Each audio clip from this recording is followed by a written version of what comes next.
Welcome back to our channel Learn with Fun. Today I'm going to tell you 10 lines on birds in English. The sparrow bird is 14 to 16 centimeter in length. The sparrow bird is found on the continent of Europe and continent of Asia. Sparrow birds give birth to 3 children at a time.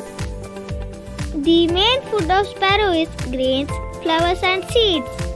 It kills insects found in crops. Sparrow Bird Day is observed every year on 20 March. The sparrow makes sweet sound of chee-chee.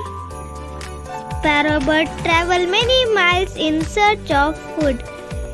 Sparrow is a small bird barely found all over the India. The main identity in the male and female sparrow is the throat color, which is brown in the male and also brown on the head of the male. It does not occur in the female sparrow. Please